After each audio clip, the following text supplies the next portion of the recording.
Bem-vindos e bem-vindas. Bem-vindos e bem-vindas ao programa Diálogo e Ação do Rotary Clube de Uberaba, Portal do Cerrado. Aqui, toda semana, uma nova entrevista. Siga a gente no Facebook, Instagram, LinkedIn. Inscreva-se no nosso canal do YouTube, dá uma curtida lá que a gente agradece. Até o início do século XX, a espécie humana pensava que os recursos do planeta eram infinitos, mas vieram os cálculos demonstrando os limites da exploração dos recursos naturais e, com eles, as legislações ambientais. Sobre o tema, conversamos hoje com o promotor Carlos Alberto Valera, que é o coordenador regional das Promotorias de Justiça do Meio Ambiente, das bacias dos rios Paranaíba e Baixo Rio Grande, entre outros cargos. Obrigado pela presença, promotor. Além da graduação em Direito, você tem doutorado em Agronomia na área de Ciência do Solo e atua há várias décadas na defesa do meio ambiente. Nesse sentido, qual é a sua percepção sobre o quadro atual? Como está o equilíbrio entre produção e preservação do planeta?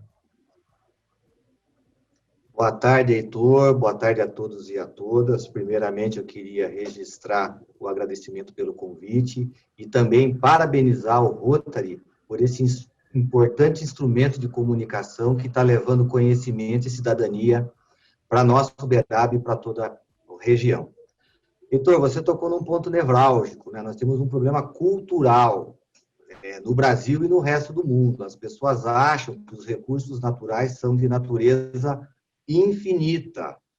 E isso faz com que as pessoas esqueçam de cumprir um mandamento constitucional, que está lá no nosso artigo 225, que é o direito intergeracional. Então, ou seja, nós temos que nos valer dos bens ambientais que, reitero e saliento, são finitos, de forma ética, responsável e com sustentabilidade, para que a próxima geração que for habitar esse planeta também tenha a possibilidade de usufruir desses bens ambientais, lembrando que esses bens ambientais é que dão suporte à vida na Terra. E se nós colapsarmos os nossos ecossistemas, é evidente que o ser humano corre o risco, inclusive, de inviabilizar a sua permanência nesse planeta. Eu não preciso elucidar para ninguém aqui o quanto o planeta já tem reagido à nossa agressão, com tsunamis, cheias, maremotos e outras tantas mazelas que acontecem não só no Brasil, mas em todos os lados do planeta. Promotor, mais leis com mais punições seria a solução? Olha, não há uma solução simples para problemas de ordem complexa. A questão ambiental, ela perpassa por vários eixos. É evidente que o sistema de comando e controle, que é esse sistema de punição, né? Então, ou seja, a lei vem e gera a punição, ele é eficiente porque existem pessoas que realmente querem descumprir a lei por razões variadas, mas a principal razão é pelo ganho econômico. Mas, para além do sistema de comando e controle, nós temos que ter um investimento maciço em educação ambiental.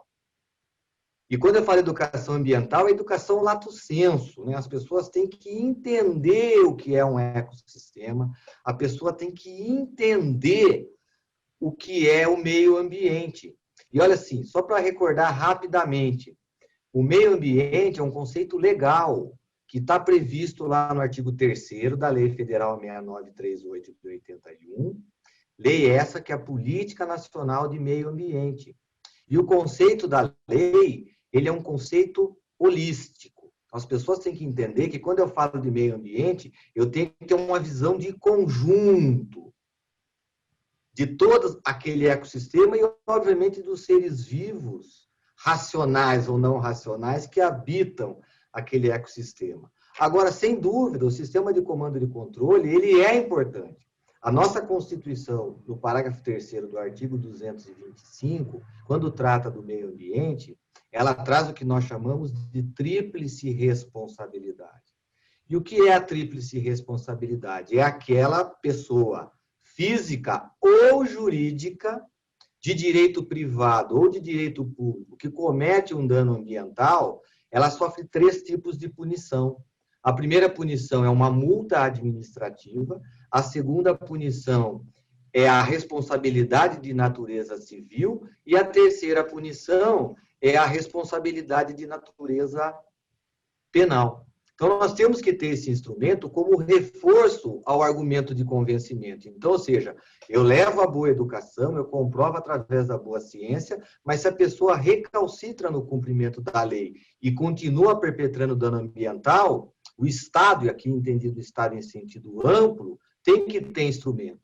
E esses instrumentos estão à disposição do Ministério Público e de outros colegitimados para obrigar aquele que não quer cumprir a lei a cumprir para a salvaguarda dos bens ambientais. Perfeito. Promotor, dizem que o dinheiro fala mais alto, atrai, né? Mas no caso da reciclagem, por exemplo, na sua visão, o que é que impede a maioria dos municípios de enxergar que está jogando fora uma grande quantidade de dinheiro todos os dias? Mais uma vez, Heitor, para problemas complexos não se podem tomar soluções simplistas. Nós temos que, a exemplo da educação ambiental, aqui nós temos vontade política. Porque a questão dos resíduos sólidos, ela envolve uma questão de natureza, mais uma vez, cultural.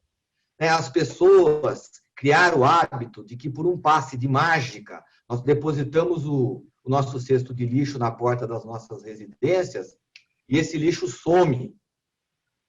Então, as pessoas não entendem que esse lixo tem que ser destinado para um aterro, e que se eu fizer o processo de reciclagem, se eu não fizer o processo de separação, inclusive para compostagem, eu vou ter um custo social altíssimo. Vamos só lembrar alguns aqui. Quando eu não separo o lixo, eu diminuo a vida útil do meu aterro sanitário. E tem um custo, porque esse aterro sanitário tem que pegar dinheiro público, desapropriar a área, fazer obra de infraestrutura e a manutenção dos controles ambientais, que são caríssimos. Caríssimos. Segundo, quando eu não separo o meu lixo, seja para eu transformá-lo em compostagem, essa compostagem pode ser utilizada, por exemplo, para a agricultura familiar, ou, por exemplo, também para adubar nossas praças e a nossa vegetação urbana, eu deixo de gerar emprego e renda.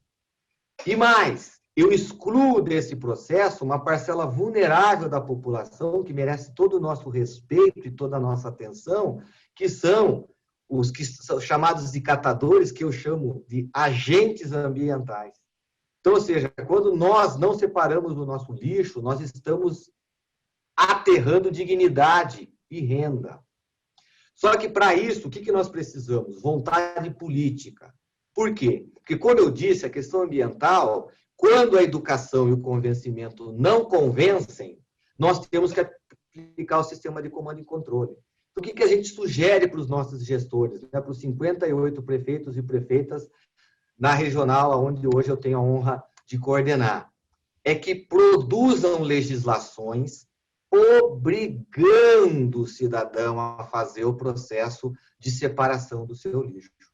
Se nós conseguirmos que o cidadão separe o lixo úmido do lixo seco, nós temos um ganho em escala maravilhoso, porque isso diminui o custo desses catadores / agentes ambientais.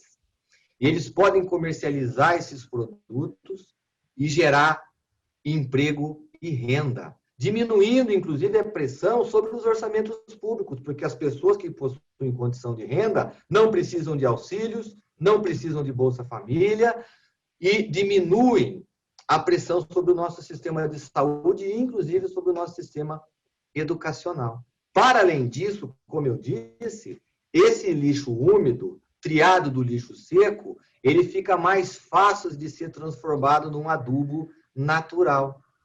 Adubo esse que, como eu disse, nós temos uma infinidade de utilidades para eles. Para ficar em só 2 exemplos, a agricultura familiar pode receber esse insumo a custo zero e também todas as nossas praças e as nossas arborizações do município podem receber também esse insumo. Correto. Você citou a questão aí das tsunamis e outros eventos da natureza. Na sua opinião, existiria um nexo causal entre a pandemia e essa destruição do meio ambiente? Não tenho dúvida, não só acredito, como tenho escrito sobre isso. Recentemente publiquei um capítulo num livro que foi publicado pela Associação Brasileira de Ministério Público e Meio Ambiente, a nossa ABRAMPA, onde nós provamos cientificamente que uma das causas desses eventos catastróficos é o aquecimento global. E o aquecimento global, ele tem 75% das suas causas no gás carbônico. E vejam só para ficar num tema, que é o tema da minha área de estudo, que, como você bem disse, eu estudo ciência do solo. Só para ficar num exemplo, se nós dessemos um tratamento adequado para nossas áreas de pastagens, que hoje somam mais de 100 milhões de áreas degradadas, numa matriz produtiva de 350 milhões, só o Brasil teria a capacidade de reter no seu solo 12% de todo o CO2 produzido na América Latina. Então, o estado de coisa que nós vemos hoje é porque as pessoas ainda não entenderam que o planeta, a natureza, o meio ambiente reage às nossas agressões. E que quando nós não buscamos essa situação de equilíbrio, que não é uma situação de escolha, é uma situação imposta pela nossa Constituição, nós vamos continuar tendo esse tipo de coisas. E até falava esses dias em outro evento, ou as pessoas acreditam que o Covid também não é fruto do desequilíbrio ambiental. É evidente que é.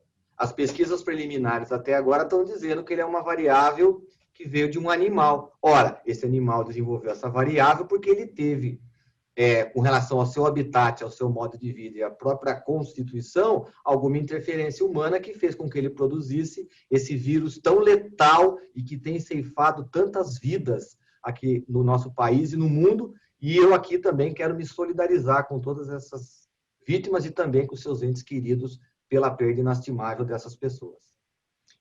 Correto. Promotor, parabéns pela carreira dedicada à defesa do meio ambiente e peço, continue nos defendendo. Muito obrigado.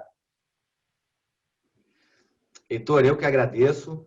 Tenho dito e repetido, o Ministério Público é uma instituição que só existe para servir a comunidade e a sociedade. Então, por favor, cidadão, sempre que precisar do Ministério Público, nos procure, que nós estamos aqui para atendê-lo e atendê-lo bem. Muito obrigado, Heitor, pelo convite. Parabéns ao Rotary por essa importante iniciativa cidadã.